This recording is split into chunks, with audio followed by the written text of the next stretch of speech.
Nesse vídeo, eu não vou apenas te mostrar como que um pássaro azul completamente bitolado das ideias conseguiu deixar um dos filósofos mais influentes chorando no banho depois de ter a sua filosofia destruída, e eu já adianto, apesar de Nietzsche falar que Deus está morto, não foi esse o motivo de Mordecai ter batido nele mais do que o Popó bateu no Whindersson.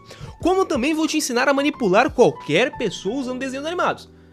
É claro que só funciona se a pessoa gostar de desenho, mas tenho certeza que aquele seu primo chato que quer jogar videogame com você gosta de uns desenhos. Então nesse vídeo vou te ensinar a fazer ele parar de te incomodar. Vem comigo! As histórias infantis sempre foram uma boa maneira de você passar valores, de você passar virtudes, ideias e morais. Tanto é que quando nós éramos pequenos, criancinhas, nós líamos alguma história em quadrinho, no final sempre tinha qual é a moral dessa história, né? Se você pega a Branca de Neve, vamos nos recordar qual é a história da Branca de Neve? A Branca de Neve aceita uma maçã de uma velha desconhecida, e a maçã estava envenenada, ela quase vai pro beleléu. O que acontece? Qual que é a moral dessa história? Bom, não aceitar alimento de estranho. Mas outras histórias também tinham. Por exemplo, a lebre e a tartaruga, né? A lebre passa correndo, né? Mas ela resolve descansar. Então ela descansa enquanto ela dorme, a tartaruga, ó, vai embora. Qual que é a visão, né? Qual que é a moral dessa história? Talvez que o talento mal aproveitado nunca vai ganhar de alguém esforçado. Enfim, na Bela e a Fera também, a Chapeuzinho Vermelho. Qual que é a lição da Chapeuzinho Vermelho? Bom, você não conversar com o lobo mau, não sei, né? Dá pra tirar alguma moral dessas histórias, tá? A Cigarra e a Formiga, os Três Porquinhos. A Cigarra e a Formiga é até um pouco engraçado. Qual que seria a moral? Você não entregar as coisas que você conquistou pra algum vagabundo, né? Já é uma história contra o comunismo. E também os Três Porquinhos talvez você não construir sua casa de palha, faz ela de tijolo pro lobo mau não assoprá-la.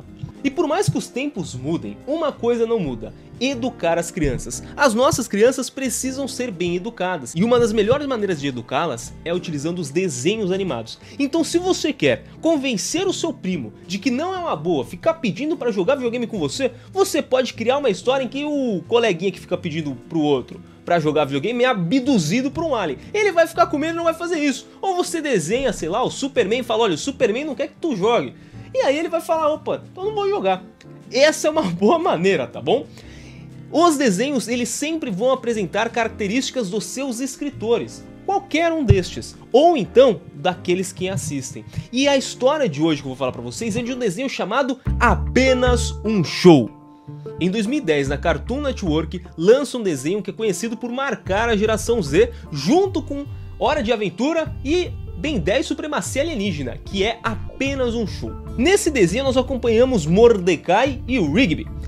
Uma gaia azul, que é o Mordecai, um pássaro, né, azul, e o Rigby, que seria um guaxinim. Ambos trabalham em um parque, gostam muito de jogar videogame, gostam de karatê, e olha, eu vou te contar uma coisa. Nesse desenho, todo episódio, eu vou repetir, todo episódio é uma completa aventura psicodélica e surreal.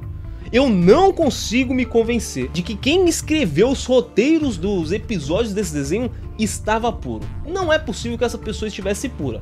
Qualquer coisa simples nesse desenho se torna uma aventura surreal. Por exemplo, o dia que o Mordecai, ele perdeu uma aposta e ele teve que pintar o seu cabelo de loiro. Só que quando ele pinta o seu cabelo de loiro, agora que ele era loiro, uma gangue de loiros do mal vai até ele para chamá-lo para essa gangue também. E aí acontece uma reviravolta maluca. Outro episódio, por exemplo, é o episódio que ele precisa comer uma omelete gigante para ganhar um boné. Sabe igual aquele Corbucci faz, esse pessoal de comer rápido ali a comida? Ele foi fazer isso, foi comer aquela omelete gigante. Quando ele termina de comer, ele é sugado para uma outra dimensão. Olha, é só aventura doida. Vou contar mais uma pra vocês. Tem uma aventura, por exemplo, que eles querem se tornar bacanas. O chefe deles falava que eles não eram nada bacanas, que eles não eram estilosos. Então o que eles fazem? Não, vamos ficar estilosos. Eles vão lá e colocam um topete. Agora eu tô de topete. Eles chegam lá: não, vocês não são bacanas. Então tá bom, eles voltam lá na loja, pegam, compram um jaleco de couro, uma jaqueta de couro. Aí eles chegam lá todo estilosão, aí o chefe deles: não, vocês não são estilosos não. Então tá bom, eles vão lá, compram um óculos escuro, chega: não, vocês não são. Só que eles já são muito bacanas. E aí, já estão muito bacana, todo mundo reconhecendo a bacanice deles, mas o chefe não. Aí eles vão lá e compram uma bicicleta. Agora sim, jaqueta de couro, óculos escuros, um topete e uma bicicleta.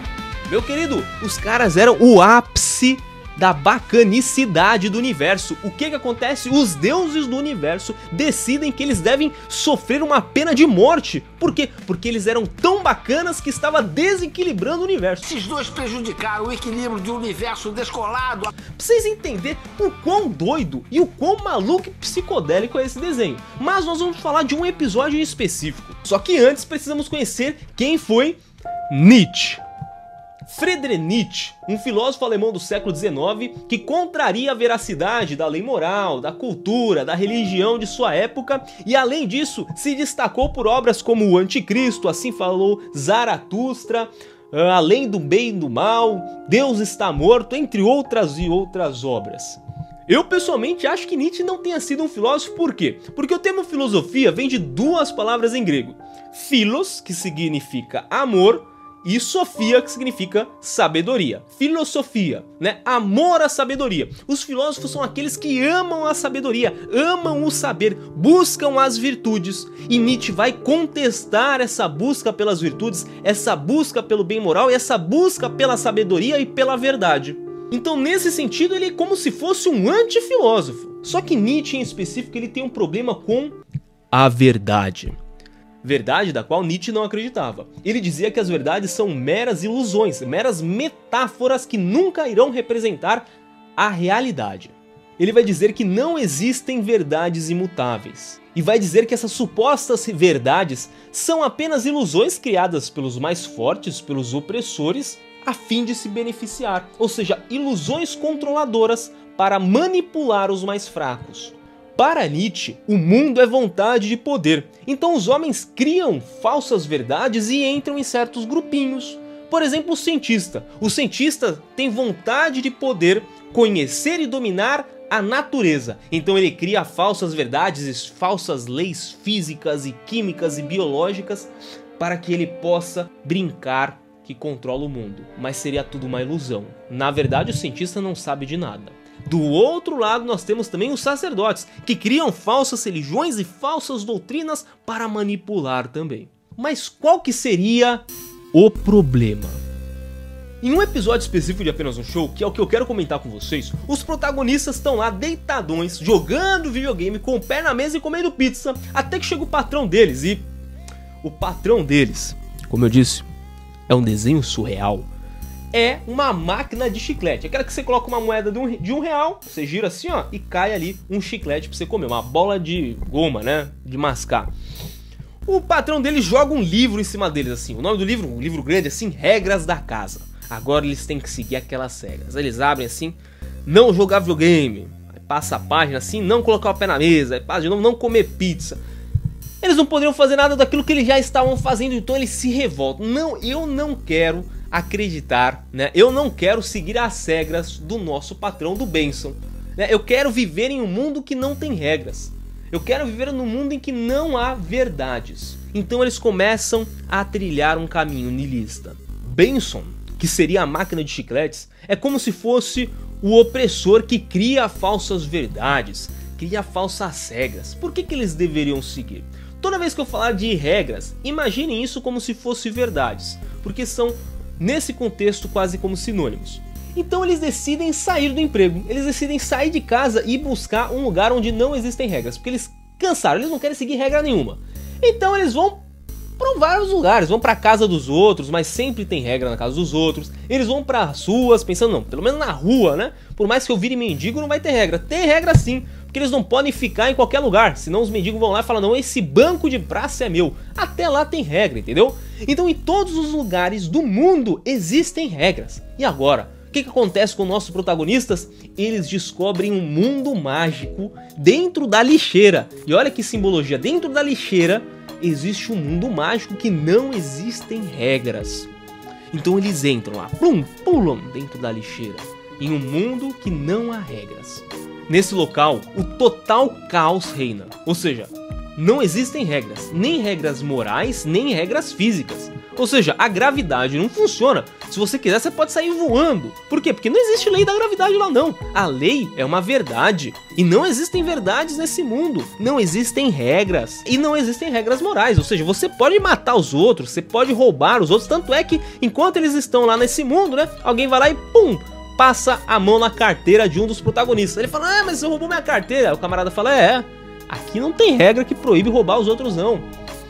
Então, se não existem regras, se nenhuma regra é verdadeira, se nenhuma regra é boa, então tudo está valendo. E isso vale para a verdade. Se nenhuma verdade existe, qual é o problema de eu assassinar, de eu roubar? Até que eles percebem que não faz sentido viver num mundo sem regras, num mundo sem verdades, um mundo em que você pode bater uns nos outros, um mundo em que unicórnios existem, porque existe tudo, que você pode sair voando, que não existe lei da gravidade, não existe conceitos matemáticos, é um caos total.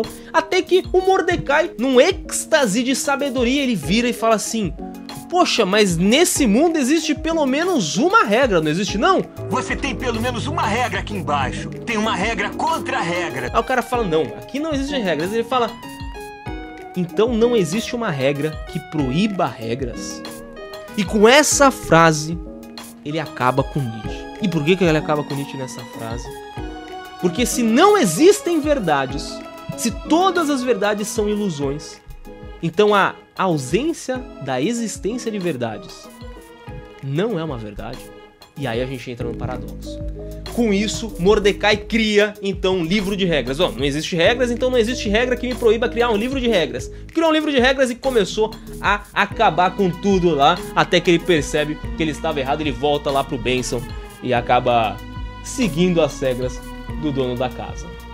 E esse mesmo episódio termina, mesmo que de maneira velada, com uma moral. Não é possível viver em um mundo niilista, um mundo sem verdades, um mundo sem regras. E expõe para as crianças de 2010 uma pesada argumentação e uma pesada crítica contra um dos filósofos modernos mais influentes. E neste mesmo ano, a morte de milhares de pessoas em Fullmetal Alchemist estava colocando na cabeça das crianças a doutrina de Maquiavel. E se você quiser saber mais sobre isso, clique no próximo vídeo que vai aparecer. Tchau, tchau e salve Maria.